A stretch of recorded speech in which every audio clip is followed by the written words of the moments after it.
Salve, paz e bem. Mais uma oportunidade que Deus nos concede de estarmos juntos. Muito obrigado pela sua presença, pela sua audiência.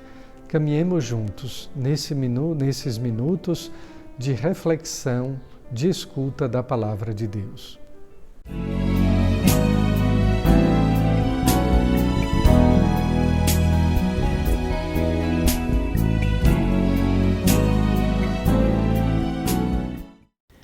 Proclamação do Evangelho de Jesus Cristo segundo Mateus. Naquele tempo, disse Jesus à multidão: O reino dos céus é como um tesouro escondido no campo. O homem o encontra e o mantém escondido. Cheio de alegria, ele vai, vende todos os seus bens e compra aquele campo.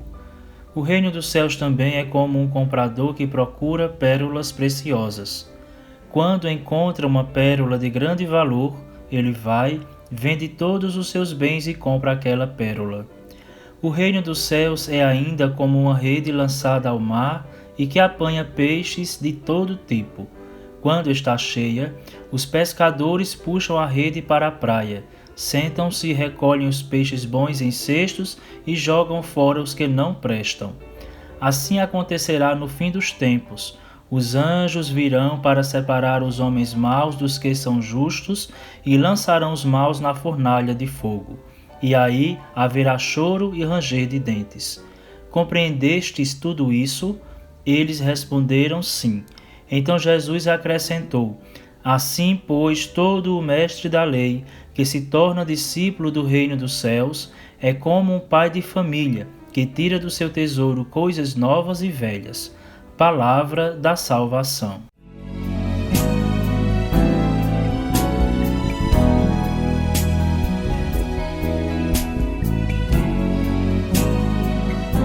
Minha saudação fraterna e franciscana de paz e bem.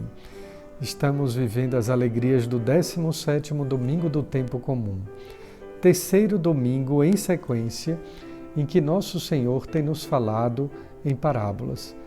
Primeiro a parábola da semente, depois a do joio e do trigo, e finalmente hoje ele nos fala da parábola do tesouro escondido, ou da pérola encontrada, da pérola descoberta.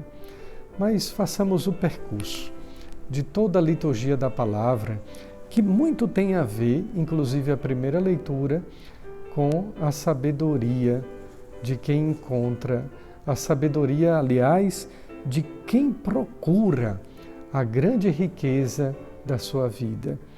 De fato, na primeira leitura do livro dos Reis, existe aquela famosa oração de Salomão, em que Salomão, ainda adolescente, porém já rei, já governante, faz um pedido a Deus.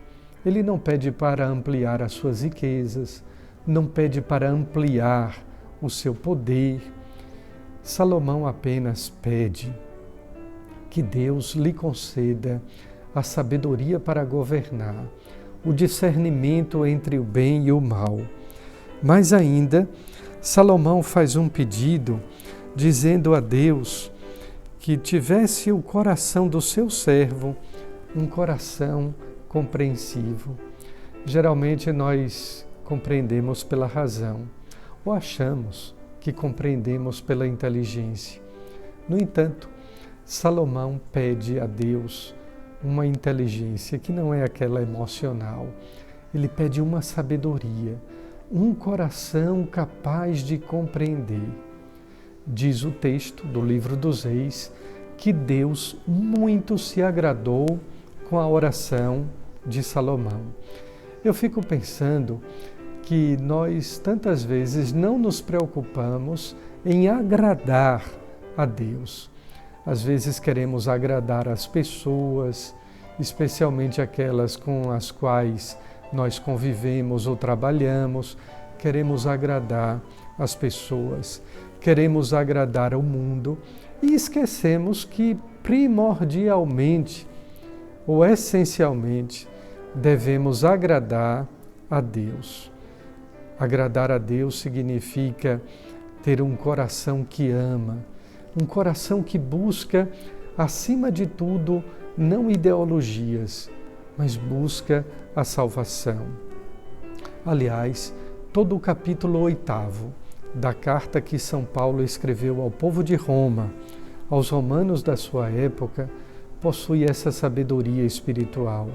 Vejam como ele diz no primeiro versículo o versículo 28 do capítulo 8º, que também é uma frase-chave, uma frase clichê, que muito nós utilizamos quando São Paulo diz: tudo contribui para o bem daqueles que amam a Deus, daqueles que são chamados para a salvação. Mas notem bem, tudo contribui para o bem daqueles que amam a Deus.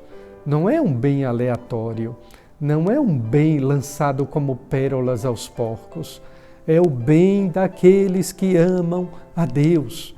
Não podemos perder de vista esse foco. E finalmente então chegamos ao Evangelho, a parábola do tesouro escondido. Mesmo que aqui no Brasil a gente não tenha tesouros escondidos, mas nós sabemos o significado e o valor de um tesouro. Significa uma riqueza incalculável. Mas diz o texto do Evangelho que o homem trabalhava, procurava, até encontrar o tesouro, porque o tesouro estava escondido. Nós não encontramos tesouros em cada esquina, não encontramos tesouros expostos em vitrines de lojas. Se é um tesouro e possui um valor incalculável, ele está escondido. Necessariamente eu, você, todos nós temos que trabalhar, procurar até encontrar esse tesouro. Isso é difícil. Não é uma tarefa fácil. É uma tarefa cansativa, comprometedora. Mas ao mesmo tempo também, diz o texto do Evangelho, que aquele homem que encontrou o tesouro, depois de muito procurar, depois de tanto trabalhar, quando ele encontrou, ele teve uma alegria imensa. A alegria de quem encontra Deus como seu tesouro de vida é uma alegria única, é uma alegria incomparável. Não é a mesma alegria de passar no vestibular, de um concurso. Não é a mesma alegria do dia do casamento. Não é a mesma alegria do dia da formatura. Não é a alegria de ter ganho um carro 0 km de presente. A alegria de quem encontra Deus é totalmente outra. É uma alegria diferente, única e especial. E o que aquele homem faz então com esta alegria? Ele sai correndo, vende tudo o que tem para comprar o campo onde estava o tesouro até então escondido. Aquele homem, na verdade, era um investidor, não um investidor da Bolsa de Valores, não um investidor econômico. Foi o homem que, descobrindo a única riqueza da sua vida, o tesouro incalculável e inestimável que é Deus, ele se desfez de tudo. Ele vendeu tudo o que tinha, porque tudo o que ele possuía se tornou relativo diante de Deus. É sempre assim, queridos irmãos. Quando nós descobrimos em Deus o tesouro, a pérola preciosa, a gente tem esse instante de sabedoria. Todo o resto se torna resto. Ou como dizia São Paulo numa outra expressão sua, tudo mais se tornou lixo, porque ele descobriu o essencial da sua vida, a coisa mais importante do seu ser, de toda a sua existência, que é Deus.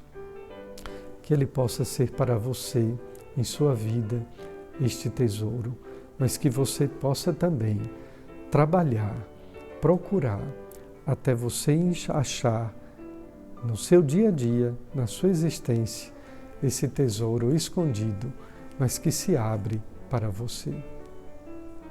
E vem aí a sempre charmosa e amiga Lunara Aires, também com a sua pérola preciosa, que é a Palavra de Deus no Papo de Cruz.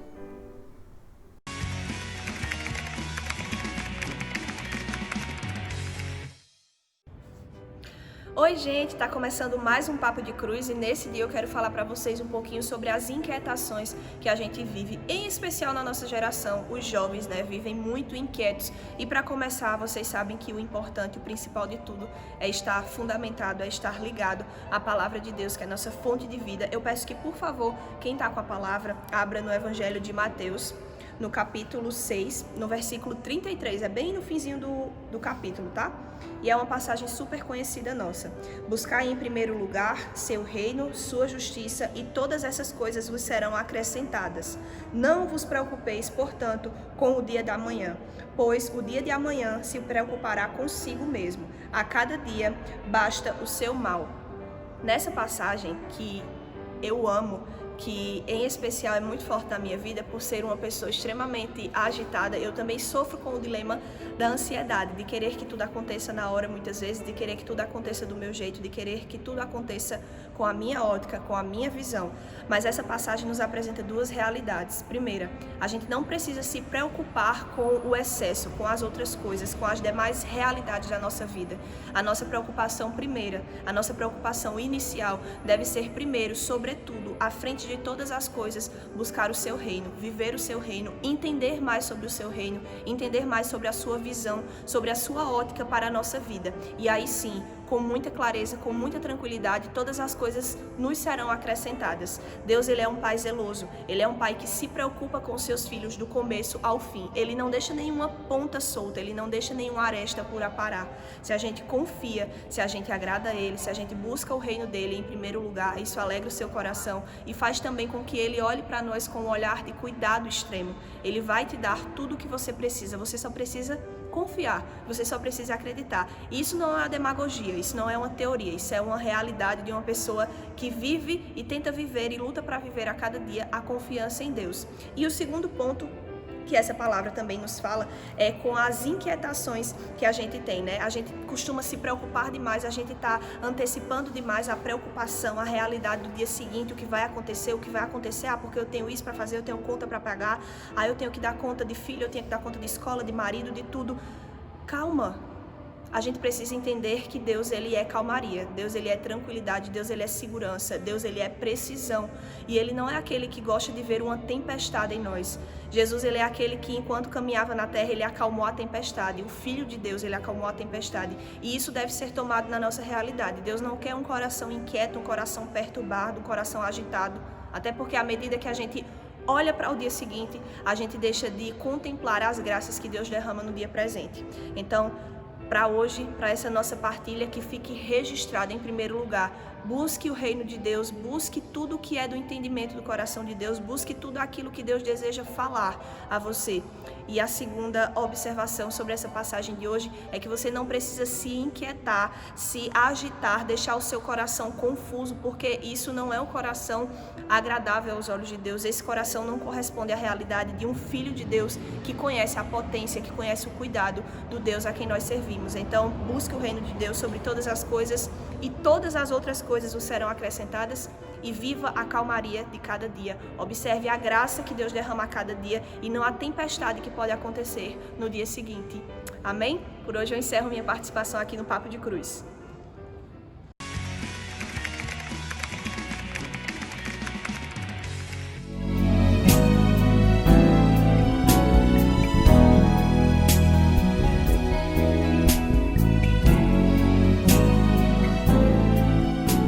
Todos nós estamos vivendo um tempo também de esperança.